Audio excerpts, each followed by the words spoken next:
I used to think that lockdown drills were pointless in my school because nothing ever happened in our tiny little town. I learned that I couldn't have been more wrong though, and I'll forever be thankful for those drills because they're most likely the only reason that a lot of kids in my grade are still alive today. It all went down during our pre-prom assembly. We had all heard about the assembly from seniors that had to go through it the previous year, and according to them, it was super boring. It was pretty much an hour-long talk about why drinking and driving was bad, something that we were all well aware of, but it didn't even make it 5 minutes into the speech before all hell broke loose. It may have been 4 years ago, but I remember it like it was yesterday. Miss Belmont was walking across the stage as she prepared to show a video on the dangers of drinking and driving on prom night. Everyone in the auditorium was quietly talking amongst themselves as they pretended to listen to her talk, but within a matter of a second, silence came over the entire room. Around 200 high school juniors fell silent as the sound of gunshots rang out from the hallway. The way our school was laid out, our auditorium was placed right inside the main entrance, and from the sound of things, the shooting was coming from near the greeter's desk right on the other side of the auditorium doors. 2 shots were fired, and everyone inside the auditorium quickly lowered themselves down into our seats as we listened in hopes that we had all misheard what was going on, but that clearly wasn't the case. Before anything else happened, I'll never forget how calm and collected Miss Belmont was as she spoke over the microphone and told all of us to follow our typical lockdown protocols. All of us turned our attention away from the auditorium doors and looked at the teachers up on the stage as they all gestured for us to slowly come out of our seats and make our way up the stairs next to the stage. Surprisingly enough, we all did our best to stay calm and followed the teacher's directions as we formed multiple lines leading up the stairs to the auditorium stage. The room was beginning to fill with quiet muttering as we all worried about what was going to happen to us, and I remember looking around to see if I could find any of my friends.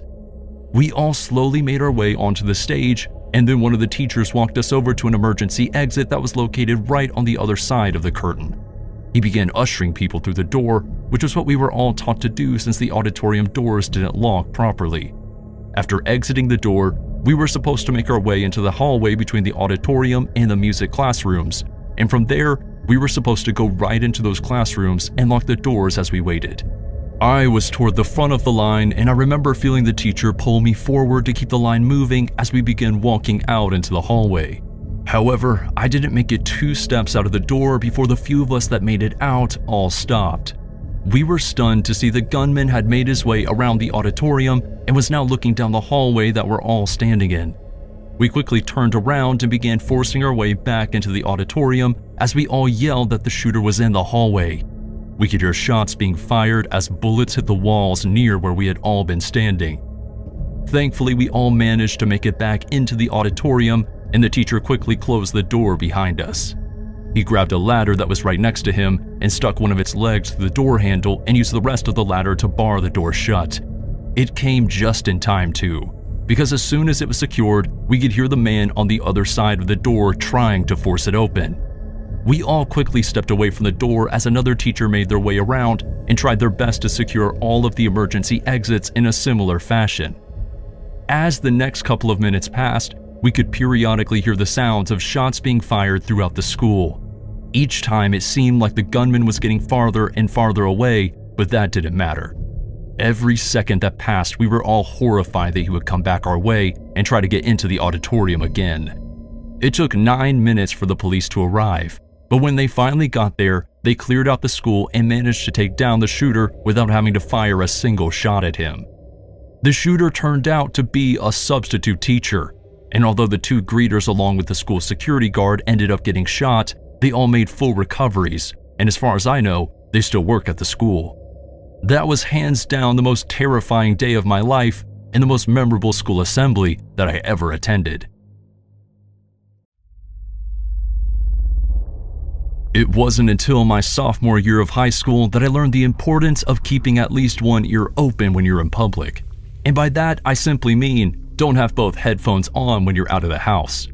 I learned this simply because I had both my soundproof headphones on during study hall one day, and I kept them on when I ran to the bathroom between classes. Well, it was during that time that the lockdown bell rang, and all of the students in the rest of the school were notified to get into the nearest classroom because there was an unknown adult on the premises. As I said, I had my headphones on and I couldn't hear anything, so when I walked out of the bathroom into a cleared out hallway, I just assumed that I missed the bell. I let out a sigh as I figured I was going to get in trouble for being late to class, and I started walking down the hall. As I made my way around a corner, I saw a man standing in the hallway looking around, and when he saw me, he immediately pointed in my direction. I thought that I was going to get in trouble, so I took my headphones off and immediately apologized and told the man that I was on my way to class. I just got held up in the bathroom. He told me that it didn't matter what my excuse was, and that he needed to escort me to class so he could talk to the teacher. I rolled my eyes and said all right as we both started walking toward my class. Right away, I started getting the weird feeling from this guy since he kept looking down at me but not saying anything. We made it to the base of the stairs that I normally took to get to my trigonometry class, which he would have known if he actually worked in the school. But instead of turning to go up the stairs, the man kept walking me down the hall that we were in. That was when I realized that, unlike the rest of the school staff, the man wasn't wearing any sort of school badge or name tag. My eyes widened as this stranger continued to guide me down the hallway, and I decided to ask him what class he taught.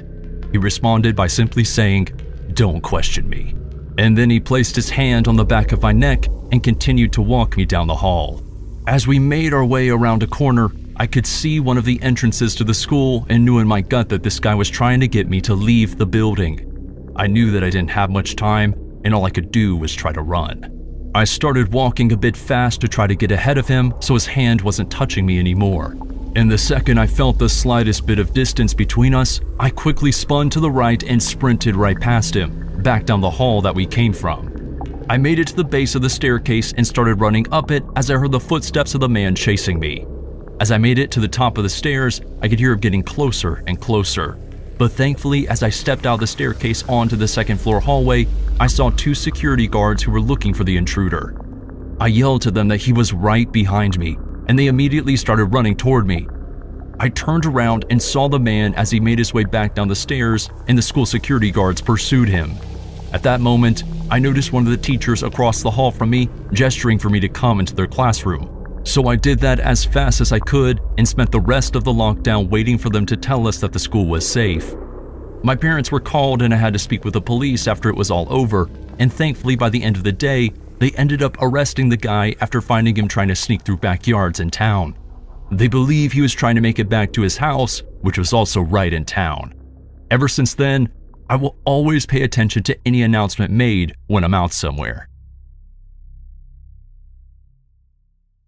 For almost everyone, graduation is one of the best days of our lives, but I can think of an entire senior class of students that would disagree. You see, our school had this thing that we did for graduates called the graduation bonfire. It was an all-night event on the football field where the school would host a massive bonfire with music and food venues. It was the closest thing to a school fair that we had, and it was something that we looked forward to all year as seniors. That year, it was a particularly warm night, so a lot of us were hanging out near the water balloon station, just pegging each other with balloons and enjoying our last night at the high school. Everyone seemed to be having a really good time, and for a while, it sort of seemed like we weren't at a school event at all. It just seemed like the first day of summer vacation. That would all change pretty quickly though. After a while of running around and burning through our energy, my friends and I decided to grab something to eat from the barbecue station that one of the local farms set up for us. I had just made it about halfway between the water balloon station and the food tent when I heard the first gunshot. My eyes widened and you could almost feel the tension building in the air as silence came over the crowd. A silence that was broken by the sound of another gunshot, followed by a mass of screams. I turned to my friends who were all looking around, and I yelled to them that we had to get to the school as fast as we could. We started running through the field toward the side doors to the school that had been left open for students to use the bathrooms near the gym, and I noticed that a large group of our classmates were running toward the parking lot. That was when I realized that they had driven there that night and were lucky enough to get in their cars and leave. As for a lot of us, we relied on our parents to pick us up, so we had no choice but to run into the school. I made my way inside and quickly rushed up the stairs. I looked back at my friends and the students around us and yelled out that we needed to get as far away from the shooter as possible. so I suggested we get to the second floor of the school and try to find an unlocked classroom. We all rushed up the stairs as fast as we could, and by the time we made it to the second floor, it seemed as if our group had split in half, with some of the students deciding to take shelter in the first classroom they saw. There was no time to question anyone's moves, so my friends and I just continued moving forward and deeper onto the second floor toward the section of the hall that was farthest away from the football field. Once we were there, we knew there was no time to calm down as we could hear the sound of gunshots getting closer and closer. It's unclear if they were in the school yet, but we knew that they were at least heading that way. As we reached the end of the hallway, I began looking around for an open classroom, but sadly we were having no luck. And the more and more doors that I tried, the more time passed the closer the shooter got. I'll never forget the horrified look on my friend Madison's face as she ran over to me saying that she was pretty sure she heard the shooter coming up the stairs. We all began to panic as we continued opening any door that we could find and trying to force open any that was locked. Thankfully, one door finally budged and we were able to force it open. We all rushed into the bathroom that we had managed to break into, but when we turned to close and lock the door, we realized that we had busted through the lock when we broke in. That was when Madison whispered loudly to us that we should use the window. One by one, we quickly climbed out of the bathroom window and onto the roof, and since I was the last one out, I made sure to close the window all the way in hopes that if the shooter found it, he wouldn't think to look outside. Thankfully I did, because no more than 5 seconds after I closed the window, we heard the sound of the bathroom door being pushed open and hitting the wall. As quickly and quietly as we could, we all pressed ourselves up against the wall next to the bathroom window, so if the shooter looked out, he wouldn't be able to see us. That was when we heard someone down below calling up to us. "Hey," a call came from down below. When we looked over the edge of the building, we saw 3 uniformed officers standing on the ground below. That was when the officer informed us that they apprehended the shooter. I looked over toward the window that we climbed out of, and the person that was walking up the stairs turned out to be a police officer who was checking the school for any students. We were all so grateful that we were safe. Sadly though, the principal of the school was sent to the hospital in critical condition before he ultimately lost his life. That was the last year that the school ever did the all-night graduation bonfire.